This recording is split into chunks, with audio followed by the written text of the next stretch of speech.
This is the Inclusion Think Tank podcast, where we talk about inclusive education, why it works, and how to make it happen. On today's episode, I have a conversation with Sanjit Sundar. Sanjit was part of a panel discussion that was facilitated by myself and All In's Executive Director, Michele Gardner, at All In's Summer Inclusion Conference back in June. Our conversation today is part 2 of a 3-part series of episodes with self-advocates who participated in that workshop. Today, our conversation starts with Bob Hulit, the Director of Post-Secondary Programming at the Achievement Center at Raritan Valley Community College, and then Sanjit and I discuss inclusive education, his experiences at school, and the importance of having inclusive adult communities. I would like to welcome everyone back to another episode of the Inclusion Think Tank podcast. I'm your host, Arthur Aston, and I'm back today with a new episode with my guest, Bob. So, Bob, welcome to the podcast. Thank you, Arthur. Thanks for having me. My name is Bob Hulit. I'm the Director of Post-Secondary Program, a very long title, of the Achievement Center at Raritan Valley Community College. So. Yes. And we had the privilege of working together recently, preparing for our summer inclusion conference that was hosted by All In for Inclusive Education, where some of your students were part of a panel discussion that I helped moderate with our Executive Director, Michele Gardner. So it's great to be in touch with you again, and thanks for joining me for this episode. Oh, no, I'm excited about it. And, it was a great experience for our alumni students to be able to do that and, kind of get their experiences, answer some questions and, the challenges and triumphs of them as students. So, yeah.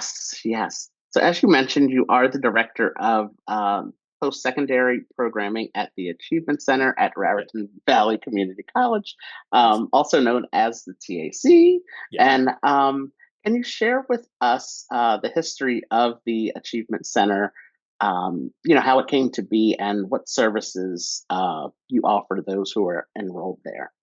Absolutely. No, thank you. So the Achievement Center is a college transition program for anybody with an intellectual or developmental disability that might be thinking about college but might not be ready. So our program started 9 years ago, this past January.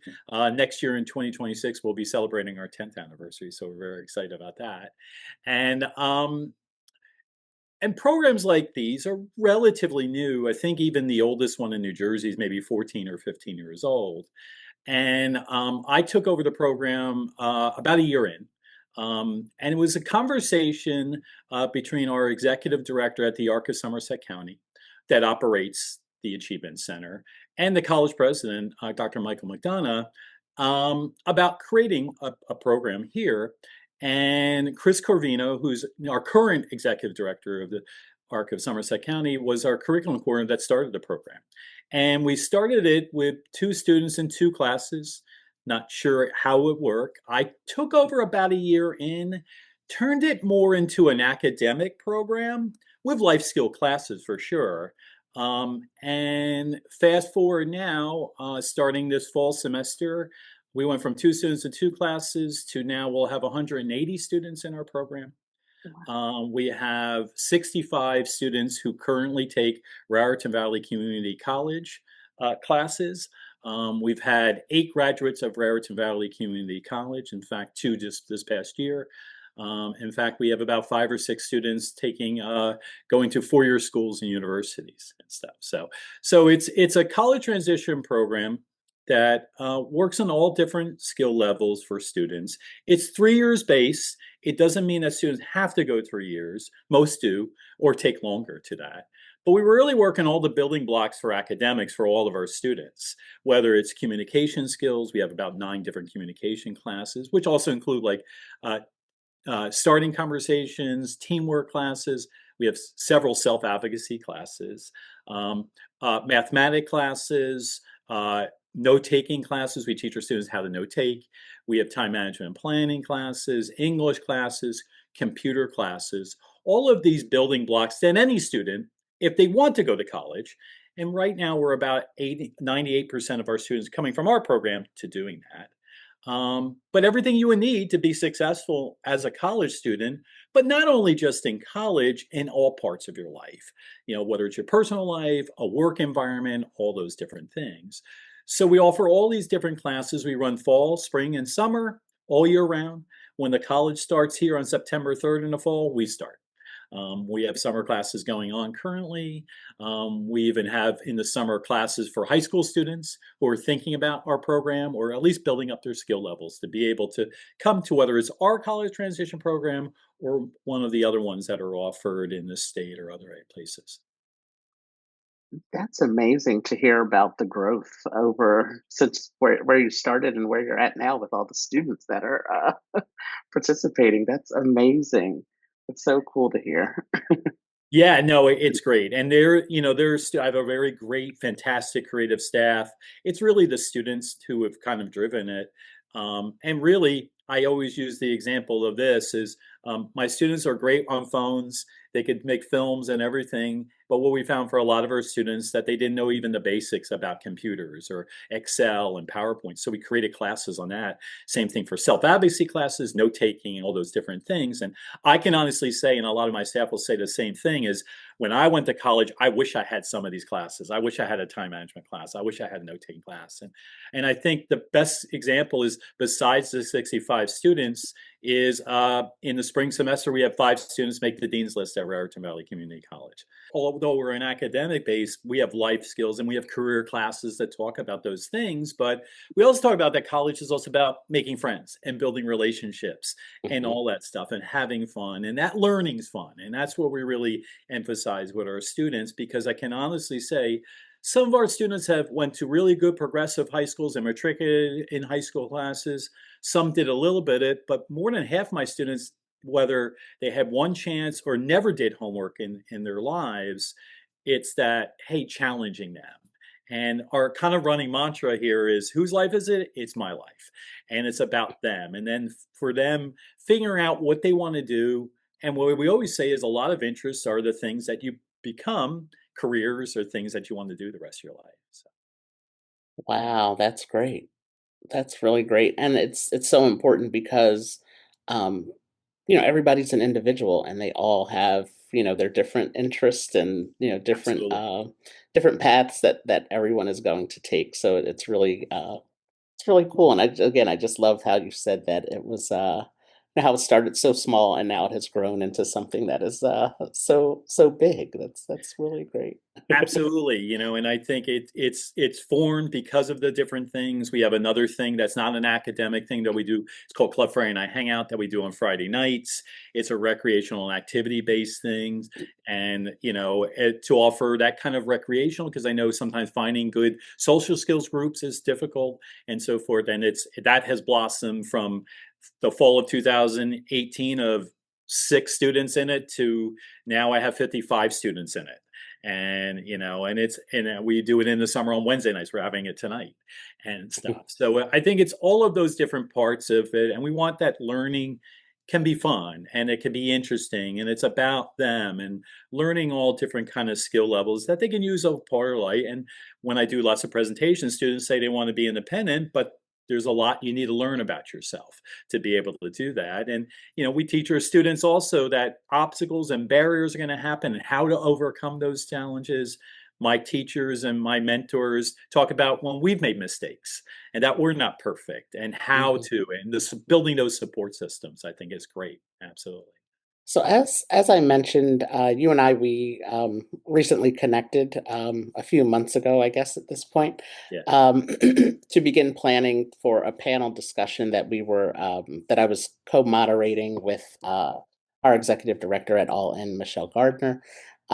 So 3 of the panelists on that for that discussion were Rebecca, Sanjit, and Jonathan, and I'm recording this with you to give just a little bit of a background about the TAC as an introduction to those podcast episodes. So, can you share a little bit about your time working with Sanjit? Yeah. So Sanjit, again, class of 22 graduate of the Achievement Center. He's also a member of our alumni committee. We say that about our alumni, is that they're the pioneers for future students and so forth. He's also a member of our scholarship committee too. He previously took Raritan Valley Community College classes, and currently he's going for his Bachelor of Computer Science in a specialization of AI and machine learning at the Berlin Institute of Technology of Science remotely in India. And it's an aggressive program. He was one of few students accepted to the program. Again, also similar to Becky, high grades and so forth like that, honor roll when it comes to that. And I think with Sanjit, and Sanjit doesn't verbally communicate, so we'll type his answers. And he'll have an aide to help him. He's working on those typing skills today, but all the answers are his. And I think when he came to our program, and it was relatively, I think it was my first year or two into the program, wasn't sure if we were a right match. And for a lot of Sanjit's life, his answers were locked in his head and nobody could hear it. And I think the greatest growth for Sanjit is learning that he could do anything. And I think he was always having obstacles of what he could do or people telling him, and he couldn't get his words or his ideas out. And I think initially he struggled even emotionally here because it was so overwhelming. And that he learned everything of all the skill levels of time management and planning, and that it's about him and it's his life and it's his ideas, and that nothing's impossible. Takes hard work. There's going to be obstacles and barriers and so forth, but he's also learned perseverance and resiliency. And I think it was always there in him, but I think at least we were a little bit of a vessel to get him to those things. And I think those are the greatest things, that self-determination by Sanjay. And now people are seeing it and hearing it. And you're doing a great job of showcasing those things about him, even in the podcast and at Kane University too, at that panel. I'm very excited to share this new episode coming up with Sanjit. Bob, thank you so much for your time today, for sharing the information about the TAC and all the work that you're doing there. I would like to welcome everyone back to a new episode of the Inclusion Think Tank podcast. I'm your host, Arthur Aston, and this podcast is brought to you by All In for Inclusive Education. Today, I am joined by my guest, Sanjit. Sanjit and I, we met a few months ago, and this is the second part of a three-part series of episodes. So Sanjit was a panelist on a panel discussion that we hosted at our recent summer inclusion conference back in June. So Sanjit, I'm happy to have you join us today. And to get started for the podcast, I would like to start the episode, as I do with all of my episodes, with asking you to introduce yourself. So Sanjit, can you share some of the things you are interested in doing, some of your favorite things that you'd like to do, and one or two of your goals that you have for the future? Absolutely. Hi, everyone. This is Sanjit Sundar. I'm Sheila, Sanjit's mom. Sanjit is nonverbal due to autism, and he uses assistive technology for communication. I facilitate his communication by supporting his wrists when he types or writes. And I'm going to read out what he typed. He says, hello, my name is Sanjit Sundar. I went to private school for students with alternative learning styles. They focused on direct intervention and relationship method, or the DIR method, which helped me establish relationships with my peers and faculty. School was fun for me as I thoroughly enjoyed the innovative ways my teachers used.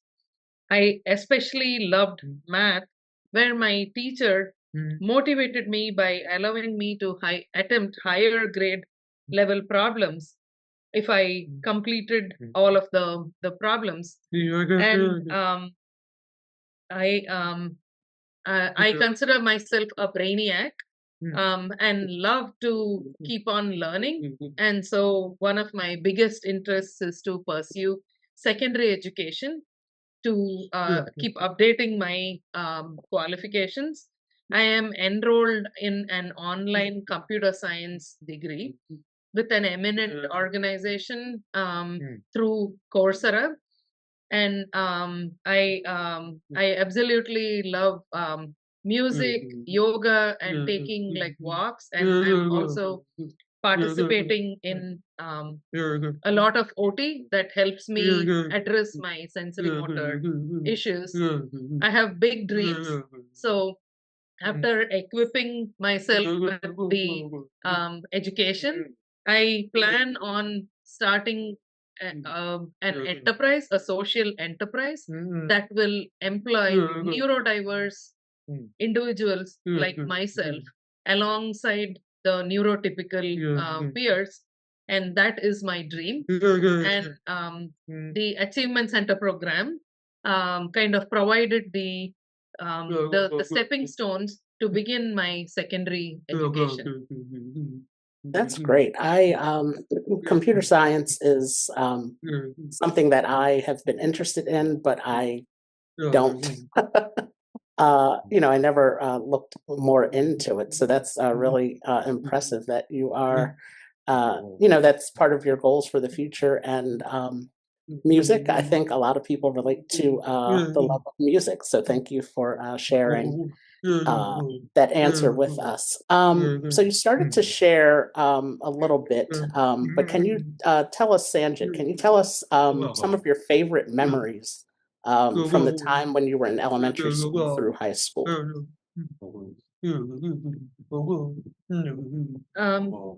He says, my best memories of school are around my teachers being able to identify and encourage my unique strengths and talents. I love math, science, and literature and was constantly challenged to stretch my boundaries. We had a lot of extracurricular activities like drama, dancing, arts, carpentry, repairs, cooking, making things, and visiting places too. So, when I was in the high school and adult transition phase, I was involved in activities like taking apart like electronics in like the Green Vision program, and also trying different things like volunteering at nearby like orphanages and hospitals, and also participating in radiology, which is what I loved the most. I did not realize that my pattern recognition skills that I had could be applied into something as challenging as that. I was very proud to be one of 3 students who achieved a 95 percentile rate of accuracy in spotting, detecting like the mammograms and the MRI images. My mother kept teasing me, saying that everything looked like a cauliflower to her, while I was able to notice the differences in the brain patterns. Yeah, that's really impressive. I think I would Sanjit, I think I would be with your mom and think that everything looked the same and not be able to determine any differences. But it sounds like you had a really good a well-rounded experience through your time in school. So that is really good to hear with all of the different activities that they had going on there. So that's really exciting to hear. So thank you again for sharing that answer. The next question that I have, it doesn't necessarily have to be anything negative, but is there anything about your school experience that you wish was different? Sure. He says, when I was in high school and the adult transition phase, particularly, I felt dejected and disappointed when the focus shifted from education to more of a job focus. I liked visiting the equestrian farm and volunteering at the orphanage nearby, or working on taking apart electronics in Green Vision, but I could not imagine myself choosing any of those careers. I wanted to pursue secondary education, but I kept hearing that it may be out of reach for someone like me with sensory motor issues and being nonverbal. It was reiterated time and again that most colleges would not take me in with just typing as my only mode of communication. Yeah, thank you. So, and he says, I wish I was made aware of expectations for continuing secondary education and for preparing for a career or starting a business. I totally lost my confidence because my dreams started feeling out of reach. Wow, that is I wanted to ask that question just because pretty much of what you just said, like when the focus changes sometimes, that can be very difficult, and it makes the individual, like Sanjit, it made you, feel a little different, and it was different from what you were used to experiencing. So thank you for sharing that. As everyone will have heard in the beginning of the conversation here, my brief conversation I had with Bob from the Achievement Center, Sanjit, you were a participant in that program. What was your experience like at the Achievement Center at RVCC? And what are some of the things you learned or some life skills that you developed while in the program there? He says, when I first started in the Achievement Center program, the very first course, I was unsure of myself. I even had some challenging behaviors that I had developed due to my high anxiety in high school. I was redirected to behave appropriately, and the expectation of success and appropriate behavior made me believe that I could do it.